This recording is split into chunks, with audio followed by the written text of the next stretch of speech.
This is the Advanced Squad Leader training video. This is your host, ID Jester. Today we're going to continue our discussion about vehicles and movement of vehicles and some of the rules associated with movement.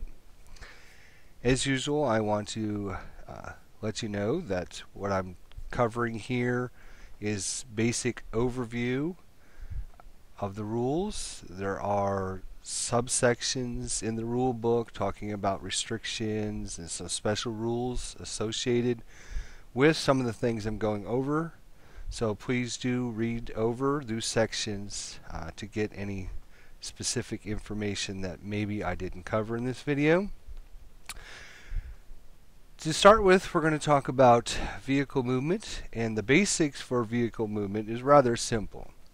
But unfortunately, when we're talking about adding vehicles to an ASL scenario, we're talking about adding a lot of complexity to the scenario. The reason we're adding a lot of complexity to the scenario is because of all the different types of vehicles that are on there, the different classes, the different armament, the different armor values, the multiple different attacks that vehicles can have, the different sizes of the vehicles, and many other special rules that are associated just with vehicles. Some of these I'm hoping to cover in these video tutorials, but as usual, it's going to be just a basic overview. The best thing you can do is to read through the rule book, section D, watch other people play, get online, some of the good sites for ASL, and read through some of the newsletters and different articles that people have posted to get yourself more familiar with vehicles. In general, general movement for vehicles is not that difficult. If you look here at our German AFV in G6, you can see quickly in the top right hand corner when we're talking about vehicle movement is its movement points. As a note, remember that movement points and movement factors are two different things, MPs and MFs. Vehicles use movement points. This German vehicle in G4 has got 13 movement factors. You can tell that in the top right hand corner. It's also a fully tracked vehicle. We can tell that because the 13, behind the 13 is a white oval, which represents the fully tracked vehicles. So for this counter, we're going to use movement associated with fully tracked vehicles. For a vehicle to move, it has to either start its engines or it has to already be in motion at the beginning of its phase. As you can see here at this counter, the German tank does not have a motion counter on it, and so that represents that it is not in motion. The rules associated with the basics for vehicle movement and expenditures of movement points. I'll put this over here. Oops. Let's try here. Alright.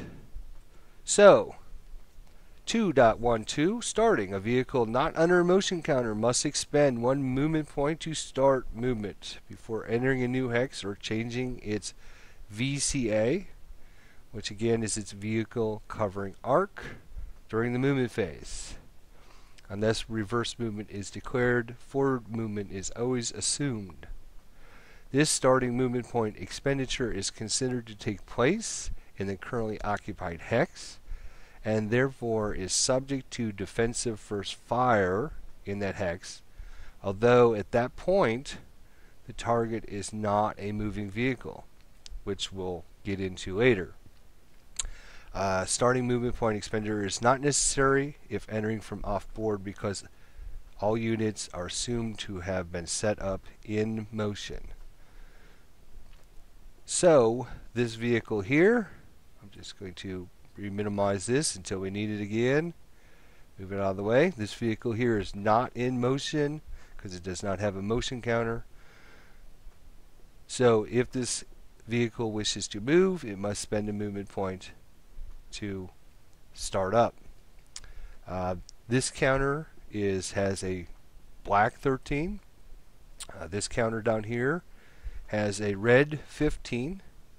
The red, if you recall from a previous episode, represents that when this vehicle starts up, it must make a die roll to make sure it doesn't break down. Mechanical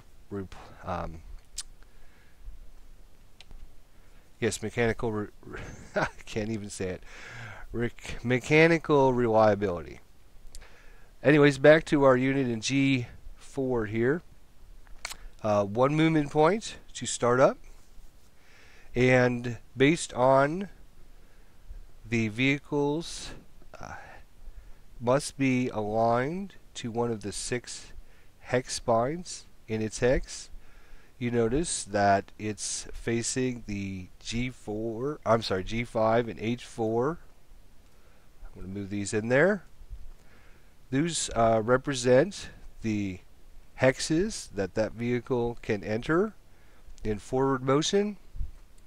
This represents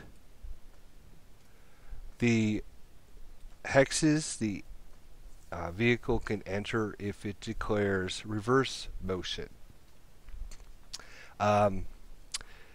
When you're talking about movement points with vehicles, you can get a road bonus rate if you have crew exposed. If your crew is exposed, will have a special counter to put on your vehicle showing that the crew is exposed, and you can get a bonus for road movement rate. If you do not have such counter on your vehicle, it is assumed to be buttoned up, so you will not have any counter on your vehicle. It will just be assumed that you are buttoned up. When you move, you will keep the same alignment that you currently have in the hex when you move into other hexes. So we have spent 1 movement point for this armored fighting vehicle to start up.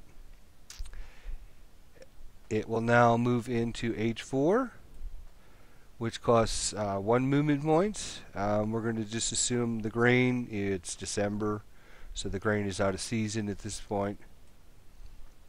Once it does this, it will keep its same hex spine alignment, and it now has 2 new facings, or 2 new hexes that it can go into. It is now spent 2 movement points, 1 to start up in G4, 1 to move into this hex. So it has spent 2 of its 13 movement points. If you wish to rotate your vehicle 1 hex spine, it will cost you 1 movement point. So in this case, the German vehicle decides it wants to rotate its hex spine alignment, and it will rotate. Of course, being careful to align itself with the hex spine. It now has, get rid of these here. As you can see, I'm trying something new here today. Because of some of the things I'm going to be doing with, it was kind of important to make sure I can position the counters properly on the map. So I'm actually using Microsoft Word instead of Vassal today, so I can try to keep things more aligned when we talk about vehicle bypass movement. So it is now rotated its hex spine. It has spent another movement point, so it's spent 3 movement points. It now has 2 new hexes it can enter into, and it now has different hexes it can reverse into. Get these out of the way. Notice that it cannot enter into H3 or H5 at all. It can only go into I4, I5, or G4, G5. We have spent 3 movement points so far. One was to start up, one was to move into this hex, and one was to rotate. We will spend another movement point to move into this hex here, I4. When we do that, obviously our adjustment here, oops, there we go, is spent another movement point, so it has spent 4 movement points. It can then move into J3 or J4. Let's assume it will move into J3. It has spent another movement point to move into that hex. Obviously, when it does that, it can only move into K3, K4, I3, or I4. It has now spent a total of 5 movement points. It has spent 1 to start up, back here, 1 to move into this hex, 1 to rotate, 1 to move into this hex, 1 to move into that hex. So we spent 5 of its 13 movement points so far. At this point, the armored fighting vehicle decides it wants to rotate again. It's going to spend 1 movement point to rotate its hex side. Get these out of the way again. So it has spent its 6th movement point, and obviously it has adjusted which hexes it can go into. It then decides it wants to spend another movement point to rotate its hex side. So it has spent 7 movement points now. I'm just going to move these out of the way. 7 movement points. It can enter into these 2 hexes, or it can reverse movement. Let's say it goes there for 8 movement points. It goes into that hex for 9 movement points. It rotates again for 10 movement points. It rotates again for 11 movement points. It then moves into this hex for 12 movement points.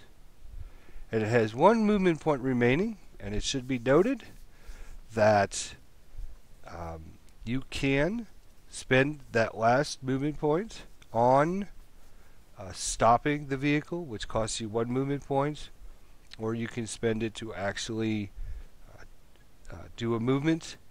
If you spend your last movement point to move, then your vehicle will be considered in motion for your next turn. It will start with a motion counter on it because it had not stopped.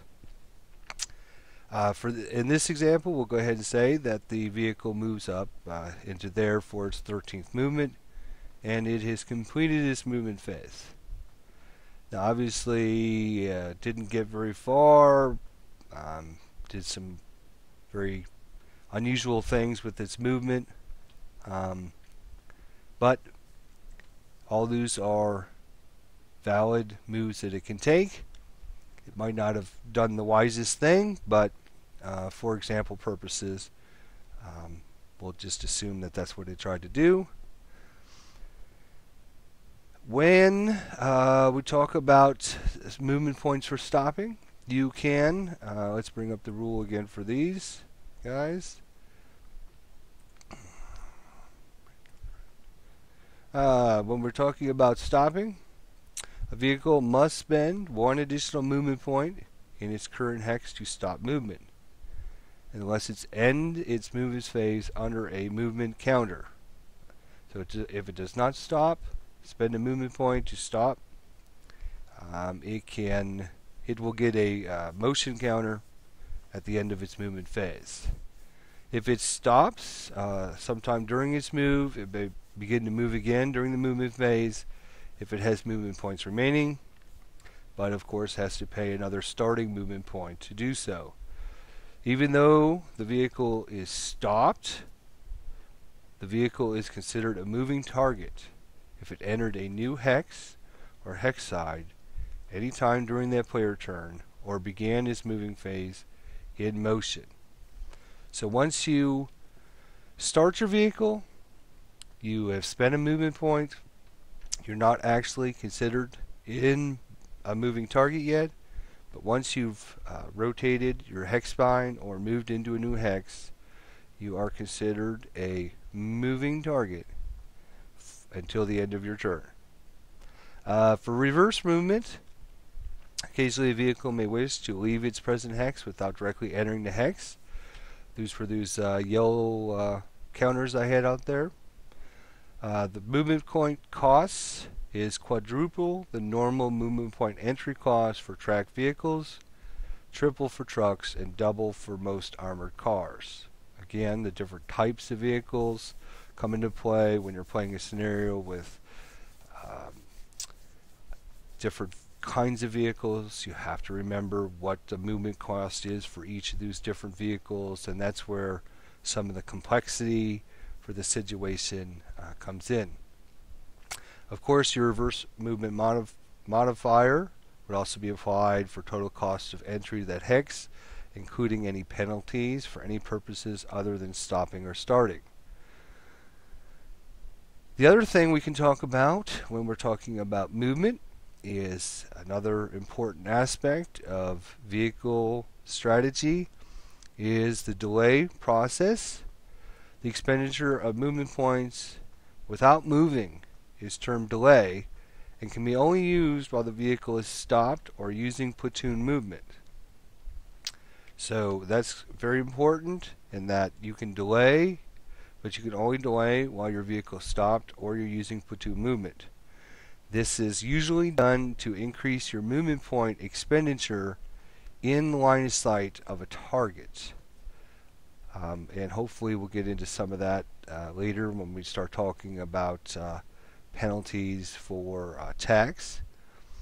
But you want to spend a certain amount of movement points in the line of sight of your enemy, so your penalties for attacking that target will be less. So movement points spent while in the line of sight of your enemy are very important. Whether it's 1, 2, 3, 4, they make a very big difference.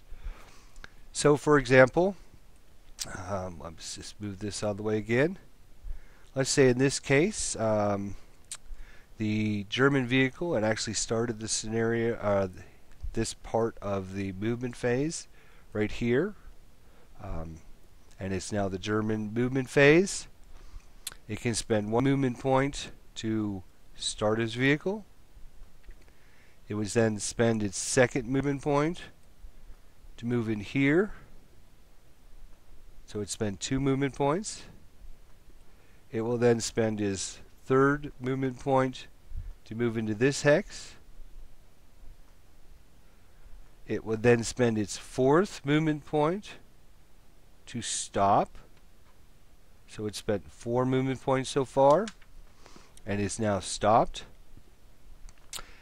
For the American armored fighting vehicle here, it has spent 1 movement point to move into that hex and 1 movement point to stop. So it spent 2 movement points in the line of sight of this vehicle. So if the American decided to defensive fire on the German, he would then have 2 movement points spent in its line of sight. So it would look on the chart of it would look on the chart for its proper movement points expenditure to find out what its penalty was, which we'll look at in a little bit. At this point, the German has spent 4 movement points, 1 to start here, 1 to move, and 1 to stop. It can then spend another movement point to delay, which at that point gives the American another opportunity to use defensive fire. If he chooses not to, the German can delay again, giving the American another opportunity for defensive fire if he chooses. For some reason, let's assume that the American player is not wanting to shoot at this vehicle, but rather wait on the other German vehicle to come up to maybe take a shot at this one instead. So the American can, or the German player can then spend another movement point to delay, spend another movement point to delay. If his opponent chooses not to defensive fire, he can delay, delay, delay, delay. He had spent a total of 4 movement points to get in there out of his 13. So we can actually spend 9 movement points just delaying in that hex, which would give him 9 movement points in line of sight of the American. At the end of his move, he could then shoot. He would have line of sight of the American with 9 delay points, plus his stop movement point, plus his 1 actual movement point to move into that hex. So it would give him 11 movement points in line of sight of the American vehicle. So his penalty to attack the American at this point would be rather low, as opposed to if he had only seen the American for maybe 1 movement point or possibly 2 movement points. But we'll look at that chart later. But the general understanding is for delay movement, you have to be stopped.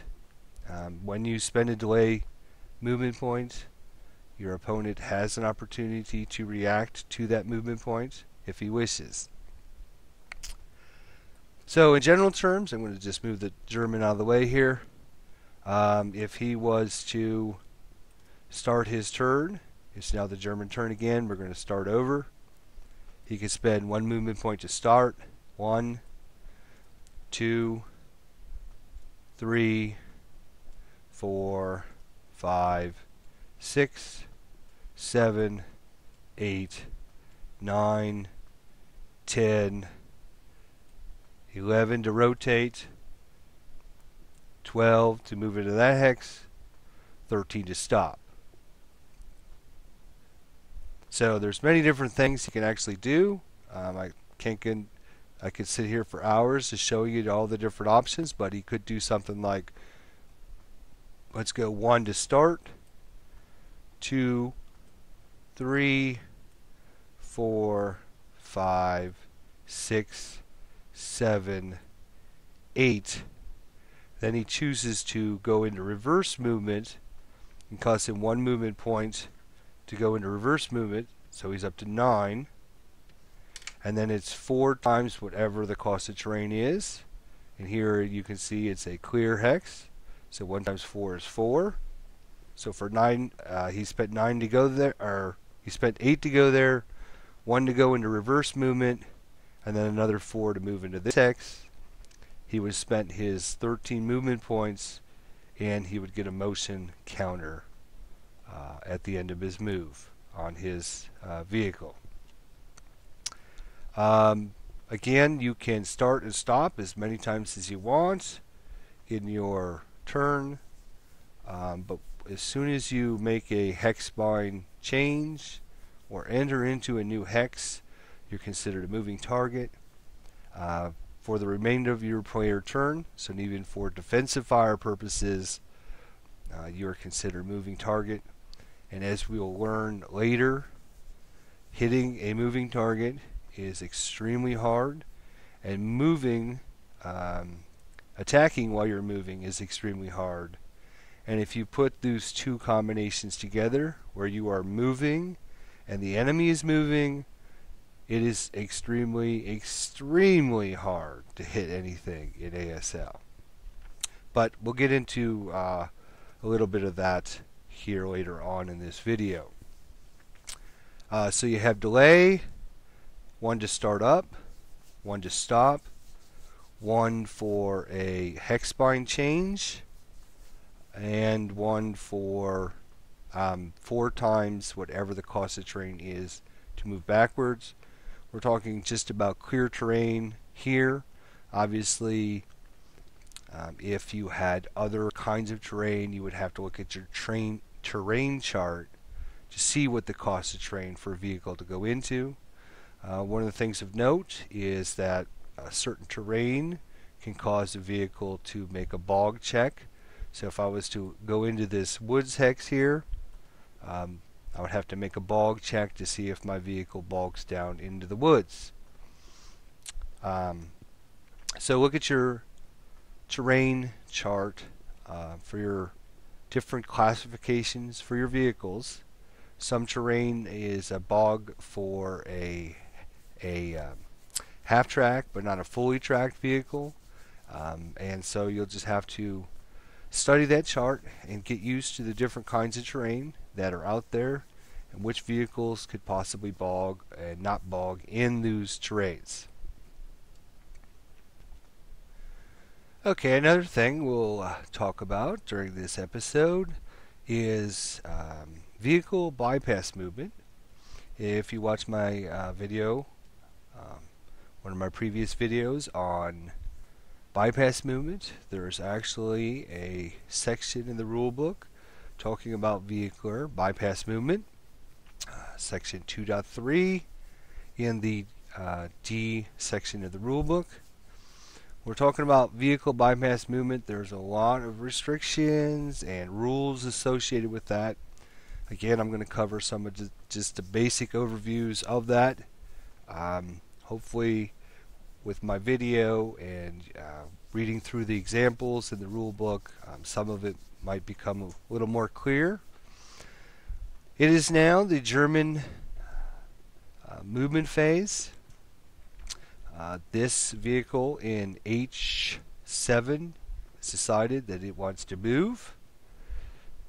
Again, because it has a red number in the top right hand corner, it has to make a die roll for mechanical reliability to make sure it doesn't break down. If it passes its check, it has 15 movement points to spend. We will assume it spent 1 movement point to start up. It spends another movement point to move into this hex here. So that's 2 movement points. It spends another movement point to move into this hex. So it's spent 3 movement points. It spends another movement point to move into this hex. Again, we're going to assume grain is out of season. Everything is just clear terrain right now, just to make things easier. So 1 to start, 2, 3, spent 4 movement points to go there. And the vehicle has decided it's going to then bypass this building hex. If we look at the bypass movements for vehicles, like I said, it's kind of lengthy. And there's a lot of specific rules associated with the vehicle bypass movement. Alright, so I got to get this one out of the way here. Vehicle bypass movement. Vehicle bypass movement, or VBM, enables a vehicle to move through a building or wood hex at a reduced movement point cost without risking bog penalties for moving through those obstacles.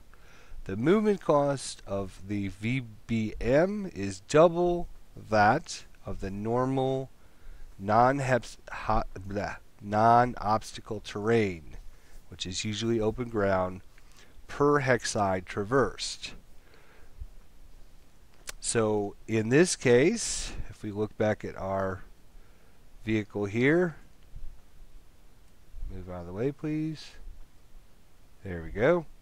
Look back at our vehicle here. It has spent 1 to start, 2, 3, 4. It spent 4 movement points to get to there. At this point, it wants to bypass this building hex. So it will go along the hex spine here, which as you can see is clear terrain.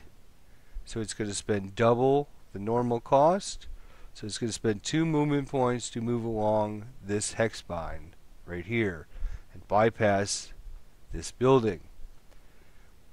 When you do this, a lot of restrictions happen and a lot of unusual things with vehicle bypass movement. When a vehicle bypasses a hex, what you're going to do is move the counter. Actually, I'm going to resize it a little bit so it'll fit in there a little better. You're going to resize, you're not going to resize it. You're going to put the counter along the hex side Vehicle in bypass has a different and much more restrictive vehicle covering arc because it is now traversing a hex side rather than a hex. When using vehicle bypass movement, the vehicle counter is placed on the hex side being traversed so that it straddles the hex side, with the vehicle covering arc corner of the counter resting on the vertex of the hex side in the direction the vehicle is facing.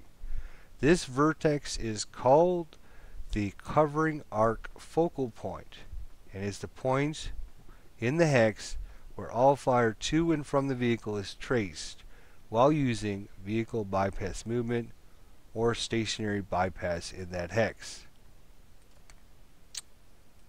So I'm going to move this out of the way so I can get another counter here.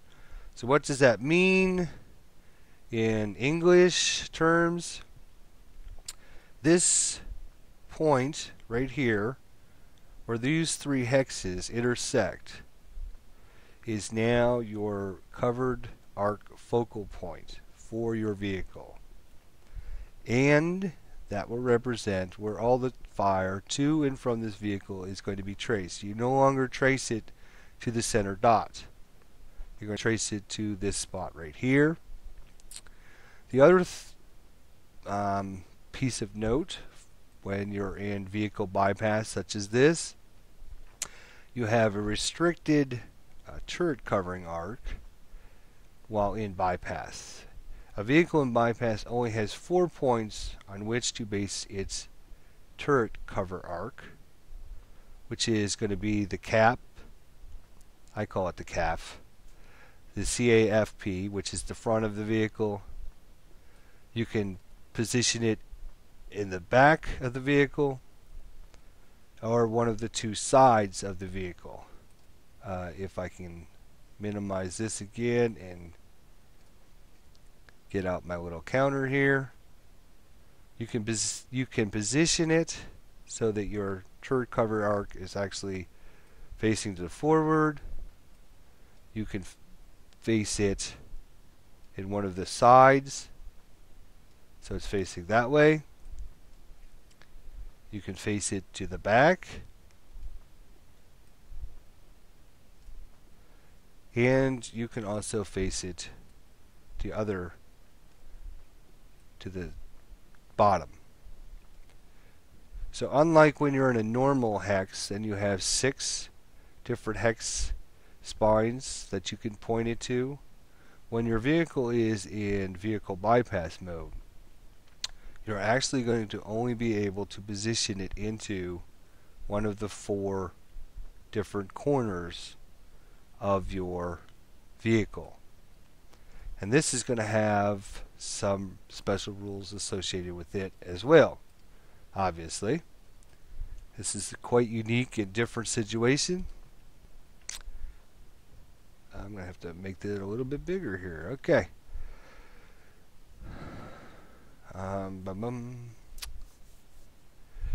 When the side of the TAC, which is the turret cover arc, shown by placing the turret cover arc counter so that it points to one of the 2 side corners of the AFV counter. So when you're positioning on one of the 2 sides, not in the front, not in the back, but on the 2 sides, you will notice several weird and unusual things will happen. A TAC based on a bypass side target facing covers a potentially much larger field of fire. All hexes on of the fire between the front and rear must consequently pay an appropriate KA penalty for firing within this enlarged covering arc. In addition to paying the penalty, a turret cover arc change to or through a bypass side target facing must suffer an additional +1 2-hit die roll modifier in addition to the normal case A die roll modifier. So for those of you who are new to ASL, what does all this represent? Well, I will show you, hopefully. I will show you. If I was to position my, let's just take this vehicle here, which is not in bypass, and it has, I changed its turret covering arc. You can quickly see that the covering arc for this object is going to be within the blue dots here.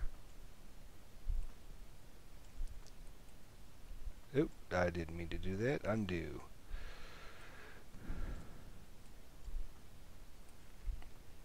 You can see that this covering arc for this vehicle that's not in bypass, basically 2 hexes wide, all the way down and all the way out. When you're in vehicle bypass mode, you're going to notice that this arc is suddenly a lot larger than normal, and I will represent this by the orange dots.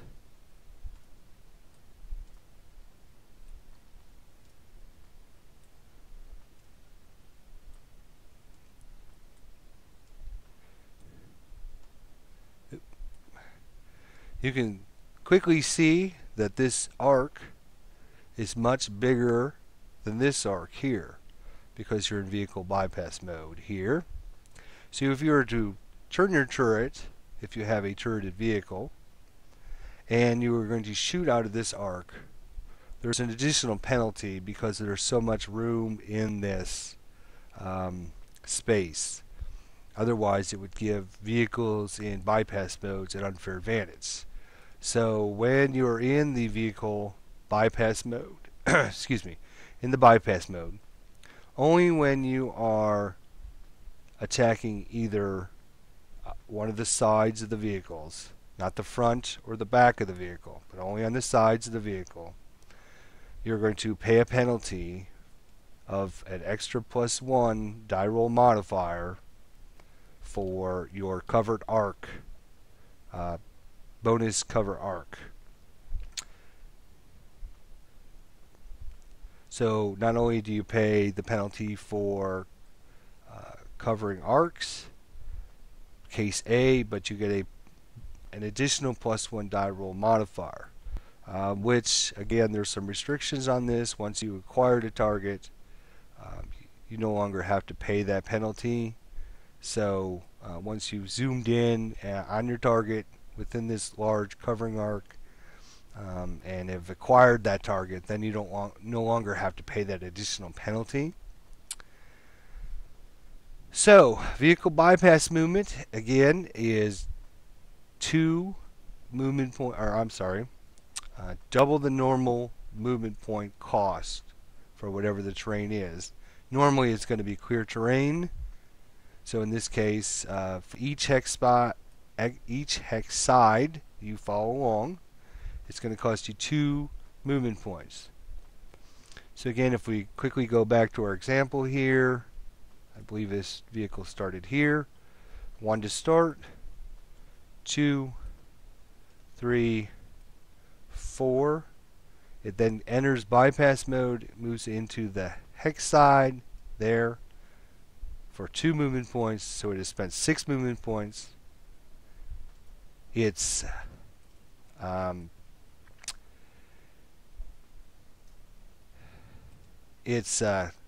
CAFP is now the location in front of the vehicle, with the facing at the front of the vehicle where the 3 hex sides locations merge.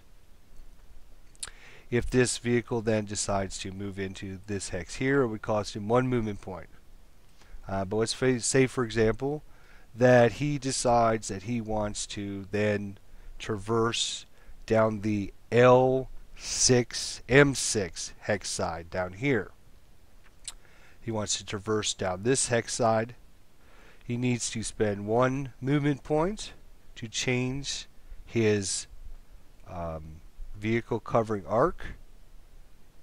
So he has spent, let's see, it was 1 to start, 2, 3, 4, 5, 6. So he spent 6 to get there. He then decides to change his vehicle covering arc, which is 7, and then traverse down this hex side for double the normal movement points. In this case it's 2. So he spends 7 to change his arc and 2 to move down that hex side. So he spent 9 movement points. It's now his CAFP is located at this junction.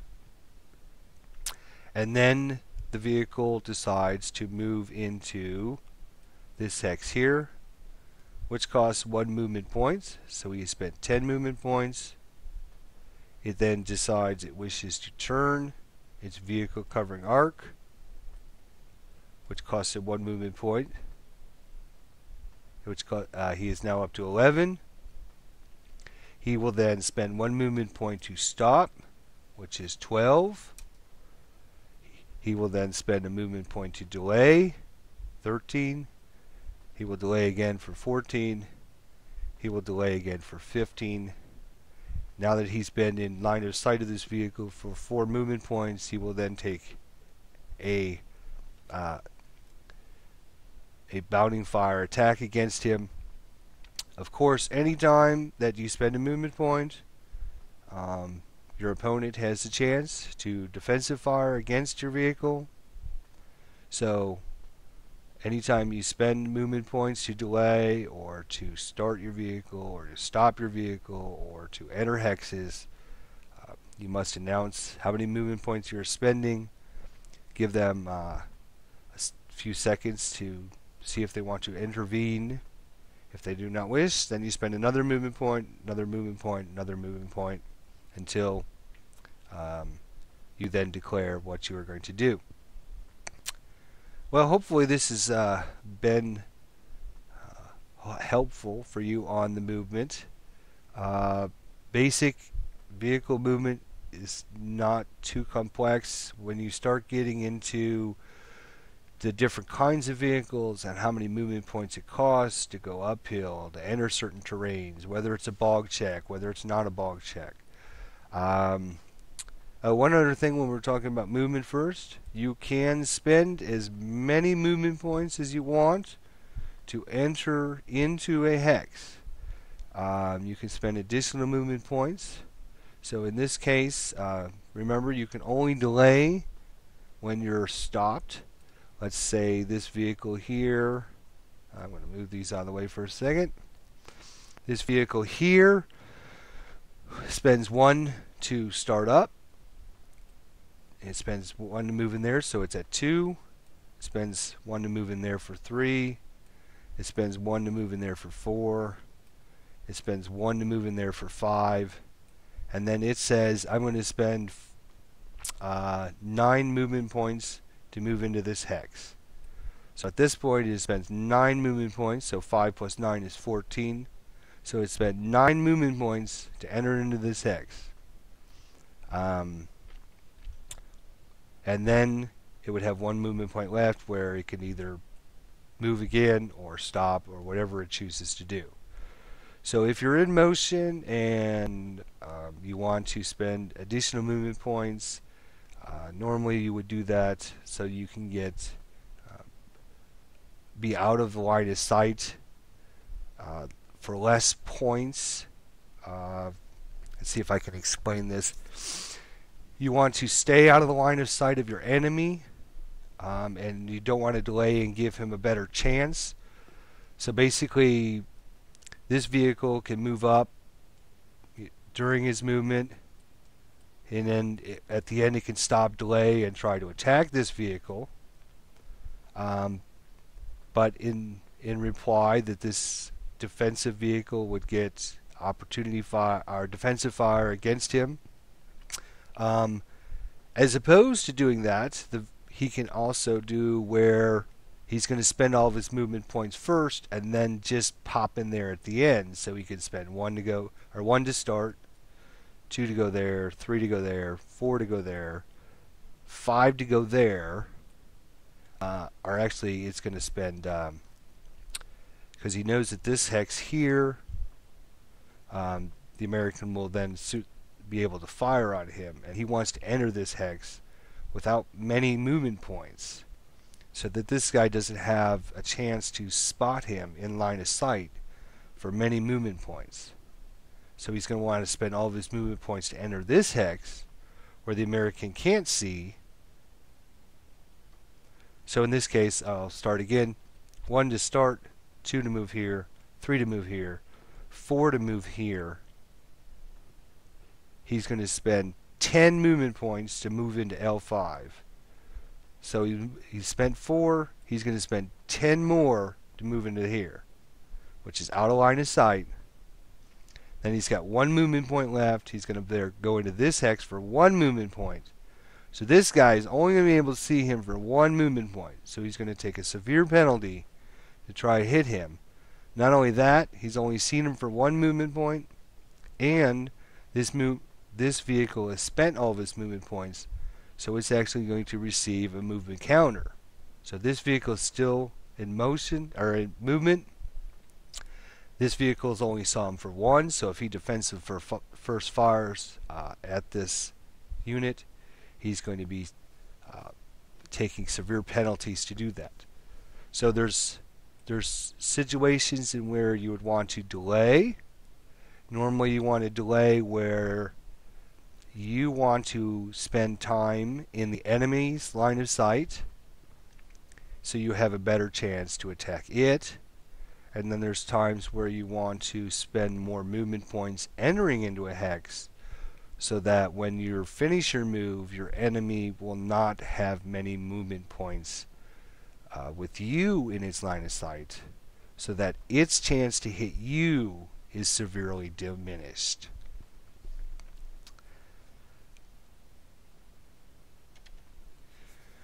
So as a basic overview on the movement, if you are not in motion, you must spend a movement point to start up. When you start up, you are not considered in motion at that point against defensive fire. Once you have either traversed a hex side, changed your vehicle covering arc, or you have moved into a new hex, you will be considered in motion throughout the rest of your turn. And there are many good reasons why you'll want to do that. Basically, it costs you a movement point to change a hex side. Always make sure your vehicles are facing a hex side. There are other, it could cost you double the amount of movement points to change hex sides if you're in building hexes or wood hexes. So again, I'm just giving you a broad overview. Mostly you're going to be changing your vehicle covering arc when you're in good terrain or clear terrain, open terrain. So it costs you 1 to do that.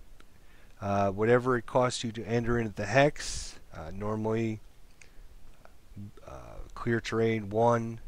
Again, you're going to have to look at the different terrain chart and see what the different vehicle, what it's going to cost you to enter into that hex. You have a certain amount of movement points that you can spend to go into to spend during your movement. There are there is a rule in there where you can actually spend a quarter of your total movement points as like an emergency movement point thing. I'm not going to go into that rule, but you can look at it and read over that rule. But actually, if you got to a certain spot and you had spent your 15 movement points and you really needed an extra one, you could try to get some extra movement points out of your vehicle for that. But there is a check for breakdown, and of course the vehicles that are already have a penalty, a breakdown check, there's also a penalty, severe penalty for them to try and get extra movement points as well. But in this case, if we were moving this German vehicle that didn't have a breakdown check, and I had moved it as 13 movement points, but I really wanted to get it up to another spot or move it a couple more, I could make a check to see if I can get a few extra movement points out of that. So there is those options. Again, I'm not going to cover every rule that's in the rule book. This is more along the lines of like we talked about in the beginning of this series. I'm going to cover the rules that you use 90% of the time. And then there's lots of other exceptions and unusual rules that you need to cover in the rule book and we'll play with in certain situations.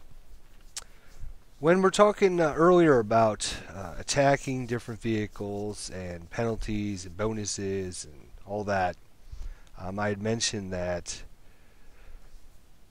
to attack a target in motion is very hard, and if you attack while you're in motion, it is very hard, and if you are in motion and the enemy is in motion, it is extremely hard. What we're going to do is we're going to actually look at our process here for hitting an armored vehicle. This is not going to be an in-depth tutorial on the two-hit process, but basically more along the lines of just a overview on the basic principles behind it.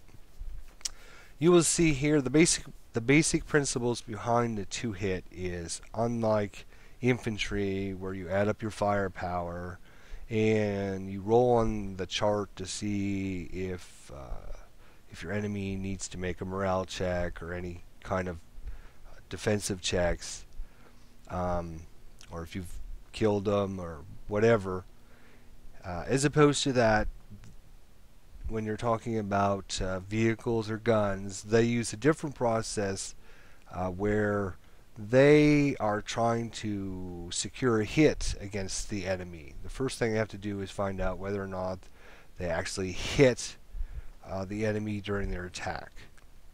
And they use a two-hit table for the basic process for that. It's based on different range and other modifiers that will come into play. But if we look at our two-hit table here, a range 0 to 6 hexes away. When I'm trying to hit a vehicle, the basic two hits, you notice there's a red number and a black number. The red number you're going to use with certain nationalities or certain years of certain nationalities. On some of the others you're going to use black. So you're going to have to check on your nationality chart to see whether or not you're using red numbers or black numbers.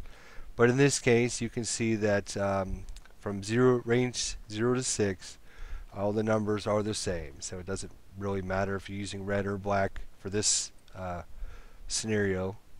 But when you start looking at farther ranges, 7 to 12, obviously black numbers are better than the red numbers. So using black is always better. In this case, you see that if our vehicle was within 0 to 6 hexes of another vehicle, we have a 10 to hit. It doesn't matter if we're red or black in this case, but we have a 10 or less, we have secured a hit against the enemy. When we start talking about percentage chance to hits, of course, I want to just cover this for a few minutes. I'm sure most people realize that when you roll 2d6, the chances of rolling really low or really high are the higher you go or the lower you go, the percentage chance to roll that number gets less. The most common number obviously is 7. You're going to roll a 7 approximately 16% of the time. When you roll a 6, you're going to roll that about 13% of the time, 5, 11% of the time, 4, 8% of the time, 5 is 3% of the time, etc., etc. But more importantly, if we look at our chart, percent chance to roll equal to or less than a certain number. And in this case, if you remember, In ASL, you always want to roll low to get a good result. Rolling low is always good. If your opponent is rolling low, that is bad. In this case, when we look at our 2-hit percentage to roll or less, you can see that obviously if we needed to roll a 7 or less, we're going to do that about 58% of the time. So a little bit better than 50-50. Almost 60% of the time we can roll a 7 equal to a 7 or less. You can see that if we had an 8, we're talking about 72% or less. If we have a 9, we are talking about 83% chance or less. And finally, a 10, 91%, 11, 97, 12, obviously 100% or less. The reason I'm covering this is because if you remember, we just looked at our chart here, and our chart said that within 0 to 6 hexes away, when I shoot a vehicle, I'm going to hit on a 10 or less. A 10 or less gives me basically a 92% chance of hitting my enemy. So if I'm within 6 hexes here, I'll just move this guy over here. 1, 2, 3, 4. He's 5 hexes away. This guy is going to shoot this guy. I basically have a 92% chance of hitting him. Now, where I was talking about earlier and saying that, well, if you're moving, it's extremely hard to hit somebody. And if your enemy's moving, it's extremely hard to hit somebody. And if you're moving and your enemy's moving, then it's extremely hard. And you're thinking, well, gosh, I got a 90% chance to hit. Well, that 90% chance to hit, or 92% chance, is if I'm here and I'm attacking this target here, and neither one of us are moving, and I have a base 2 hit of 10. You can see I got a 90% chance, 92% chance to hit, which is great. The problem is when you start moving around on the battlefield, which vehicles tend to do, all of a sudden there are penalties that you must pay for moving around and spotting the enemy and how long you've been able to see him for, and how much time he's been in your view, and whether he's moving or not moving. Not only do you have fire-based penalties, but you also have target-based penalties, and there's a whole 2 charts talking about different penalties that you can use against you. So, for example, if I'm using, let's say here, I'm taking this German vehicle and I decide to 1, 2, actually let's say he started back here in the woods. He spent 1 to go there, 2 to go there, 3 to go here, 4, I'm sorry, I'm rushing and I'm not concentrating. 1 to start, okay, it's always important. That's your motion, you got to start. So I'll slow down. 1 to start, 2 to move there, 3 to move here, 4, 5, 6, 7, 8, 9, 10, 11, 12, and my 13th movement point I will spend to stop. Okay? Now remember when I talked earlier that once you move, you've changed your vehicle covering arc, you're essentially considered a moving vehicle until the end of your turn. So even though I've just spent a movement point to stop, when I go on my little chart here, I am going to have a penalty for firing what they call bounding first fire, because I'm moving and attacking, and I didn't go into this rule as much as I probably should have. And you notice that that is KC, and KC basically says, okay, well, here's the penalty for KC is you have to take the penalty for case B, and if we read B, the penalty is a +2. Okay, so I'm a +2. Then I have to add my penalty for C, and my penalty for C is basically how many movement points that I've seen my target for. So if we go back to our example here, I was here, I moved into this hex, I can't see him because of the wall. I moved him into this hex for a movement point, so at that point I could see him, and then I spent another movement point to stop. So this American vehicle has been in line of sight for 2 movement points. Only 2 movement points. Even though I stopped, that's a movement point. I'm still considered a moving vehicle. So if you look at our chart, 2 movement points. If we look at case C2, bounding first fire, is considered limited aim if I'm equal to or less than 2 movement points in line of sight. So case C is +2. So I'm +2 to the dice roll. Any pluses on my dice roll are bad. Remember, I want to roll low. And C also tells me that I have to do B as well, so I got a +2 for that. So just for moving up there, I'm +2 for B and I'm +2 for C. So you notice that's total of +4 because I've only seen him for 2 movement points, and I moved, and I get my case B penalty. We haven't even talked about any of the other penalties, but if we go back to our little chart here, we've gone from a 90% chance to hit with a +4. We've already gone down to a 41% chance of hitting. We haven't even looked at any of the other modifiers. We'll get to that. We'll go through a couple more here to show you. So we've gone from a 92% chance to a 42% chance just by moving. Just by moving. That's all 50% chance less just by moving. If we go back into our case-by-case example here, all right, you know our vehicle is buttoned up.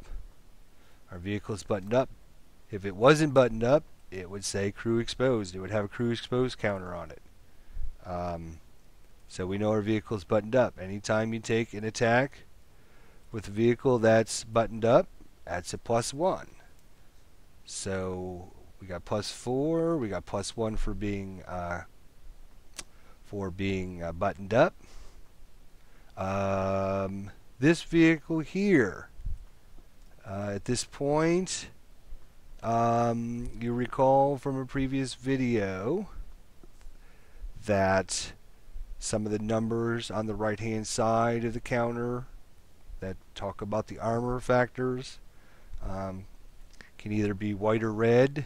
So in this case, this is actually a large vehicle, so I would get a bonus to hit this large vehicle. I would get a -1 to hit the large vehicle. So that actually is good. At this point, we're looking at +4 still. Let's look at the rest of our cases here to see if there's anything else.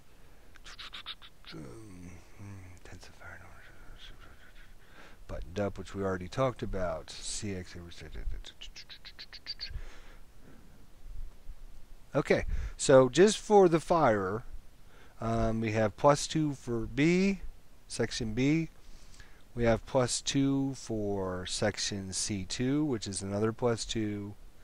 We have section I for being buttoned up, which is a +1. So that gives us +5. We actually get a -1 for hitting the large vehicle. So we're at +4 for just the attack part of us. Now we got to look at the target based when we're trying to target him. We got to look. Defense fire. No, we're not in point blank range. We haven't acquired the target. We're not using. Actually, the target size actually is under section P here. So that actually we wouldn't get a bonus until for the target based for up here. guess I was just adding that in there because I was rushing again. And that's what can happen when you're not really concentrating. You start missing little things like this. But so again, if we're talking about just the fire based, we got a +4, +1 for being buttoned up. So actually for firing, we're +5. For target based, it's not moving. We're not defensive firing. We're not in point blank range. We haven't bore sighted. We haven't acquired the target. The only thing we really have is the target size, which is actually going to give us a -1. So for our attack here, we went from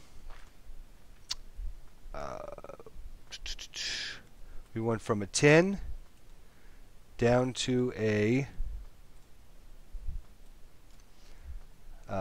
we went from a 10 to hit.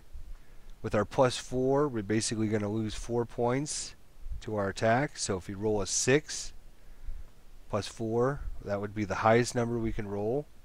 It's going to give us a 42% chance to hit. So again, you can see 92 to 42, 50% less chance just because we were moving.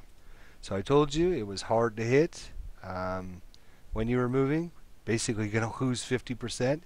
Now if the enemy was moving as well, if this vehicle, when I moved into this hex, it can declare what we call, I believe I have this information here. Let's see here. That's a vehicle bypass one. Hang on. Let's see if I can find it.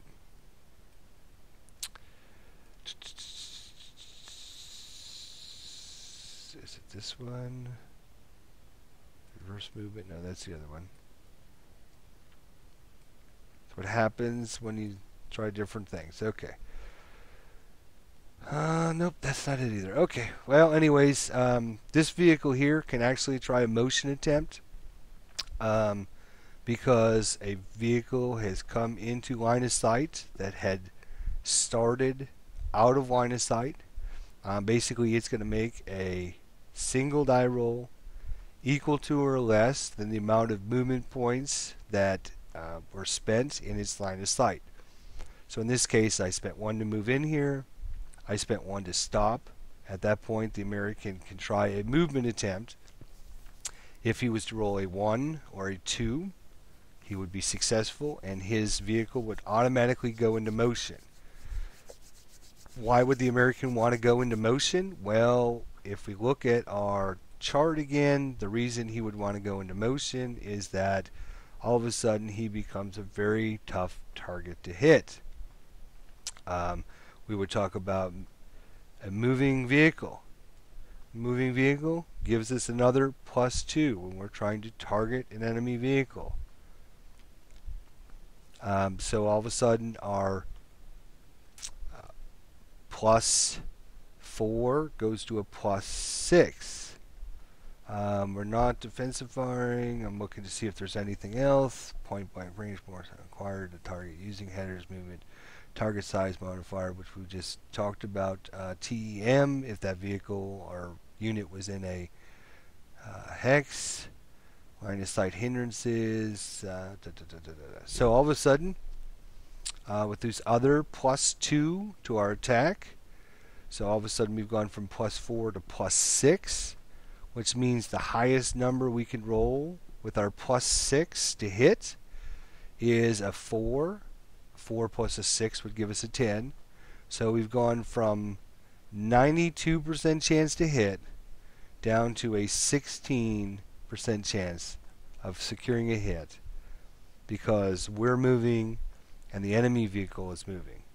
So when we go from a 10 to hit, which is our base from range 0 to 6, it's 10 or less.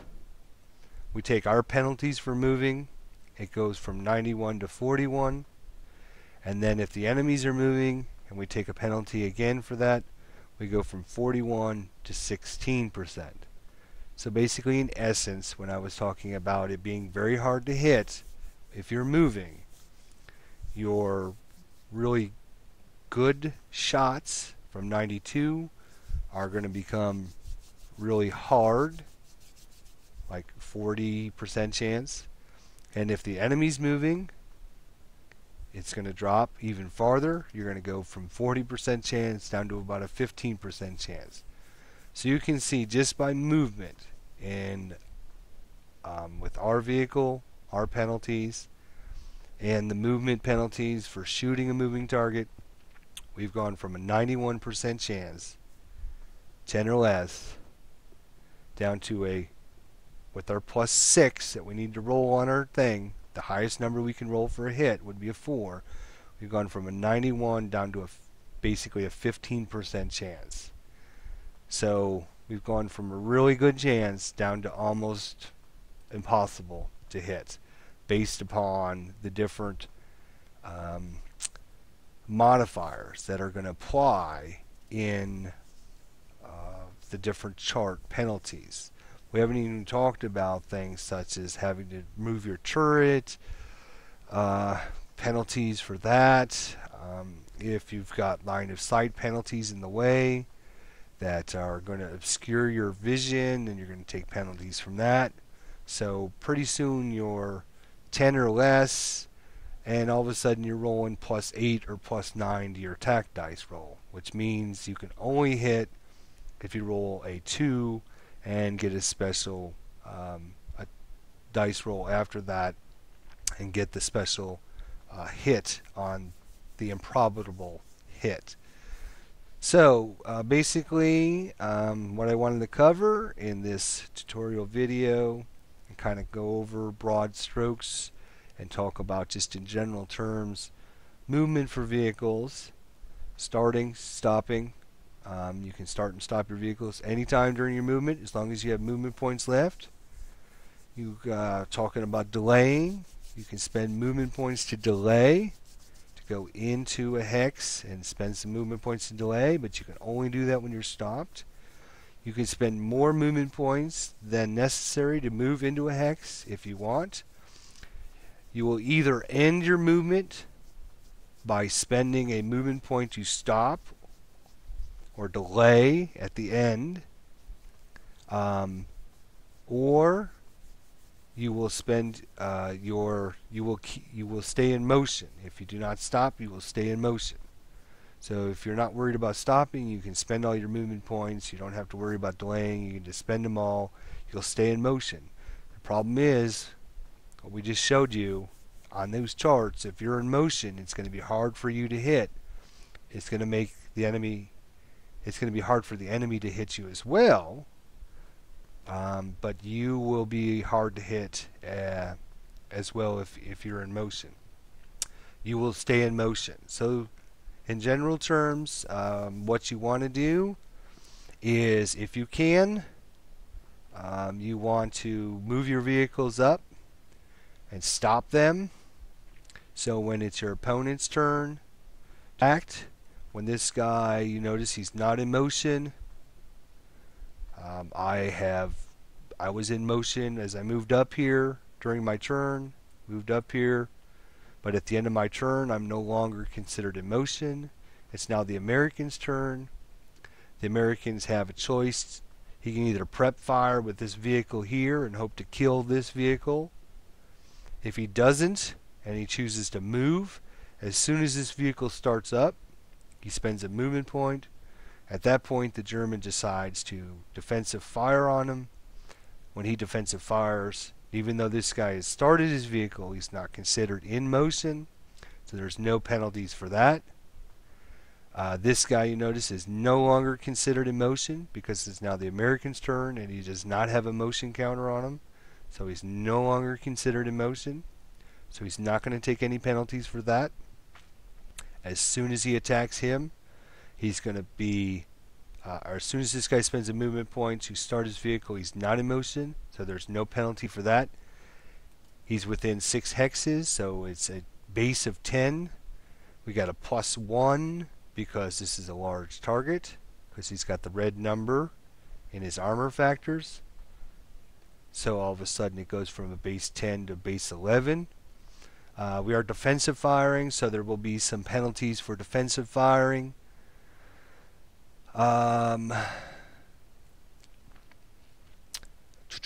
defensive firing versus a moving target. No, it's not considered a moving target yet. So,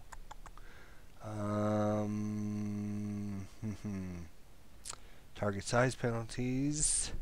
I'm not sure any of these would apply. So all of a sudden, our last attack, that when we moved up here and he started in motion and everything went from, I needed to roll a 4 or less. In this situation, I had moved up here, gotten in position. The Americans, let's assume, tried to make his motion attempt roll and failed. So he's not in motion. So when it's the American's turn, he can either prep fire me to try and hit me before I can kill him. If he chooses to move, as soon as he starts his vehicle, I'll attack him, and we're talking about a base attack of 11 or less to hit him, and you all of a sudden have a really good chance of doing a good attack against him, because you're not in motion, it's not in motion. So keep that in mind when you're trying to move your vehicles around the map. Hopefully some of this is starting to make sense and sink in. Using your motion for your vehicles. If you want it to be really hard to hit, make sure you go into motion. Problem is, when you're in motion, it's hard for you to attack somebody else. So keep that in mind. A lot of times vehicles are moving around the map and they're spending a lot of time moving, getting into positions, and you have to rely on a very low percentage chance to hit somebody.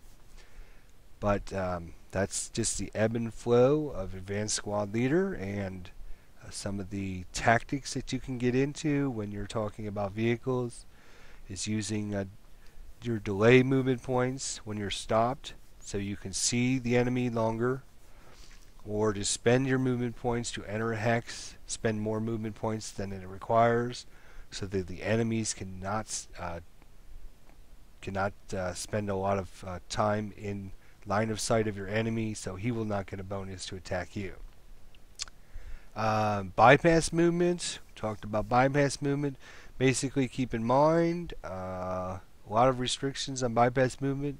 It's going to cost you 2 times whatever the cost of the terrain is. In this case, it's clear, so 2 times 1 is 2.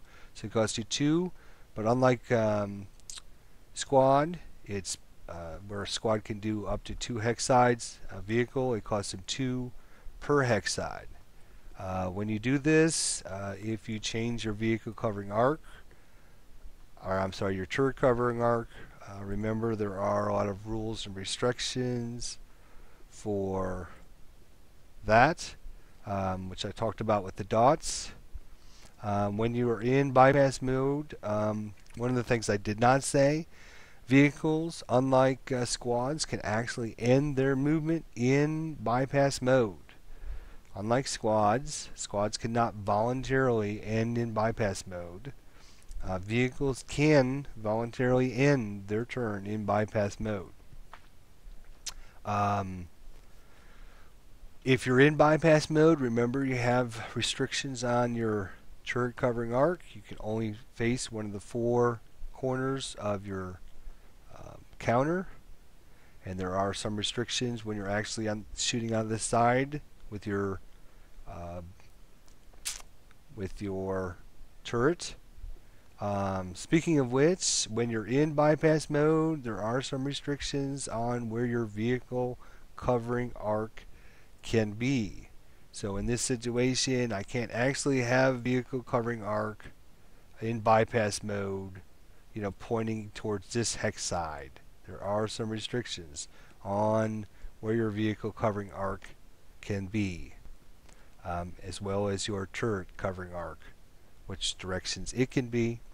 So vehicle bypass, again, adds a lot of complexity to the scenario, but when you become familiar with them, you become familiar with the rules, it can definitely add a lot of strategy and interesting things that you can do with vehicles, because you can actually end your movement in bypass mode, which will suddenly change where things can attack you from, unlike squads, which cannot end their bypass movement in bypass mode. Checking my notes here to see if there was anything else that we wanted to talk about. Yeah, there's a lot of things I wanted to talk about. Hopefully I covered some of them, though. One last thing of note for everyone about vehicles is that vehicles actually have an inherent crew that has smoke. So think about that as well. You could crew expose your crew to throw smoke out of your vehicle to get a smoke counter out there. And of course, all your different vehicle special armaments and special abilities. Some might have smoke canisters. They might have mortar canisters. All sorts of different things that vehicles can have. Again, when you start adding all these vehicles and special weapons and special attacks and special movement, it does add complexity to the scenario. But understanding and being able to use them brings a lot more strategy and fun into the scenarios.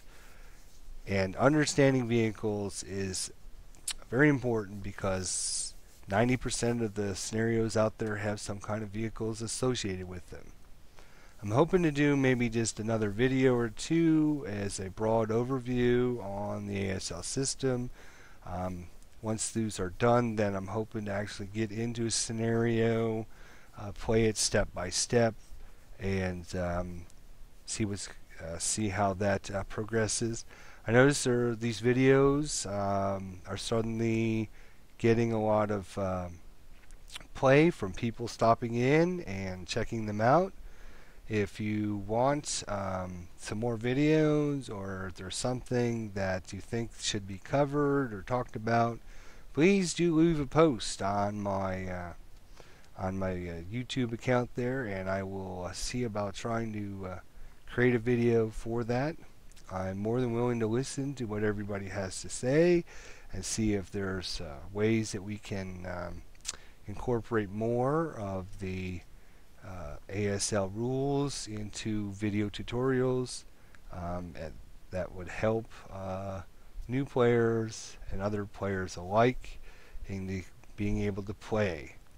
So again, if you think of something that might be important, if I missed something, I didn't talk about something, you want to cover something, you think a video of a certain aspect would be good, I think the next scenario next video I'm going to do is probably going to cover concealment, and then once the concealment's done, that kind of covers all the broad strokes of the ASL system. I'm thinking about just going ahead and jumping into that scenario that I had showed a couple videos ago. It has one vehicle, a bunch of squads, some support weapons, kind of an easy scenario that possibly I can play on the Vassal system step by step, and show how an actual game progresses, and give some different options throughout that actual playthrough. So I appreciate everybody stopping in and checking out my videos. Leave some posts and comments about what you think of them, and I'll see if I can do a better job next time.